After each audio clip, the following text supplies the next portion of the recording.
Assalamualaikum warahmatullahi wabarakatuh. Selamat pagi anak-anak. Masih semangat anak-anakku sayang? Anak-anak, marilah kita bersama-sama berdoa semoga kita segera terbebas dari COVID-19. Amin. Anak-anak, kita masih belajar dari jarak jauh. Materi kita pun masih sama. Apa itu anak-anak? Yaitu masih bab 2, teks pidato persuasif. Kompetensi dasarnya menuangkan gagasan, pikiran, arahan, atau pesan dalam pidato persuasif. Materi menyusun teks pidato persuasif. Kerangka pidato persuasif ada 2 jenis, yaitu A. Kerangka pidato persuasif secara umum terdiri dari 3 bagian, yaitu pendahuluan, isi, dan penutup. Nah, ini sudah saya jelaskan pada bagian struktur teks pidato persuasif. Anak-anak bisa membukanya kembali.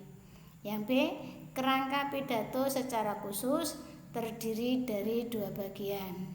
Pertama, kerangka dasar. Kerangka ini dibuat sebelum pencarian bahan-bahan dimulai dengan menentukan beberapa pokok yang akan dibicarakan. 2, kerangka terperinci. Kerangka yang dibuat setelah semua bahan terkumpul. Nah, adapun dalam menyusun naskah pidato persuasif harus memperhatikan sebagai berikut. Pertama, poin-poin yang harus ada dalam teks pidato persuasif meliputi sama dengan tadi. A. Pembukaan. Nah, ini ada salam pembuka. B. Pendahuluan atau pengantar. Ini menggambarkan sedikit isi pidato. C. Isi atau materi pidato meliputi maksud, tujuan, sasaran, rencana, dan langkah-langkah harus urut atau sistematis. D.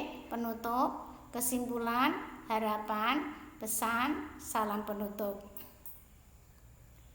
Materi yang kedua, langkah-langkah menyusun naskah pidato persuasif. Hal yang harus diperhatikan. A. Menentukan topik. Nah, pokok masalah itu harus yang aktual, masih baru, masih hangat, yang sedang dibicarakan oleh masyarakat. B. Menganalisis pendengar. Nah, ini bisa kita perhatikan usia pendengar, pendidikan pendengar, bahasa pendengar, pekerjaan pendengar, agama pendengar itu apa, agar terjadi komunikasi yang komunikatif, tidak menimbulkan permasalahan. Jadi nanti si pembicara bisa menyesuaikan. Yang C, menyusun kerangka pidato. D, menyunting naskah pidato. Nah, cara menyunting naskah pidato ini meliputi 1. Kelengkapan isi, urutannya, temanya mengandung sara atau hal sensitif atau sebaliknya. 2. Kebahasaan, ini meliputi penggunaan tanda baca. Nah, bisa titik, bisa koma, dan lain sebagainya. Kemudian penggunaan tata bahasa, bahasanya bagaimana. Kemudian nomor 3, pilihan kata atau diksi. Nah, diusahakan bahasanya harus sopan, kata-katanya tepat. 4. Struktur kalimat. 5. Kepaduan paragraf. Nah, E. Mengadakan latihan dengan suara nyaring atau jelas. Nah, ini sebelum pelaksanaan pidato dilaksanakan. Apa yang harus kita perhatikan? 1. Artikulasi atau ucapan atau lafal harus jelas. 2. Jeda. Jeda ini bisa meliputi titik atau koma. Mengapa ini penting? Karena jeda ini bisa menimbulkan makna yang berbeda sesuai dengan fungsinya. 3. Intonasi, lagu kalimat. 4. Ekspresi, gerak-gerik wajah dan tangan. 5. Volume suara.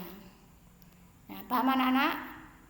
Semoga harapan Bu Ani penjelasan saya bisa dimengerti. Demikian pembelajaran hari ini. Jangan lupa selalu berdoa, Tetap semangat dan jaga kesehatan. Terima kasih. Wassalamualaikum warahmatullahi wabarakatuh.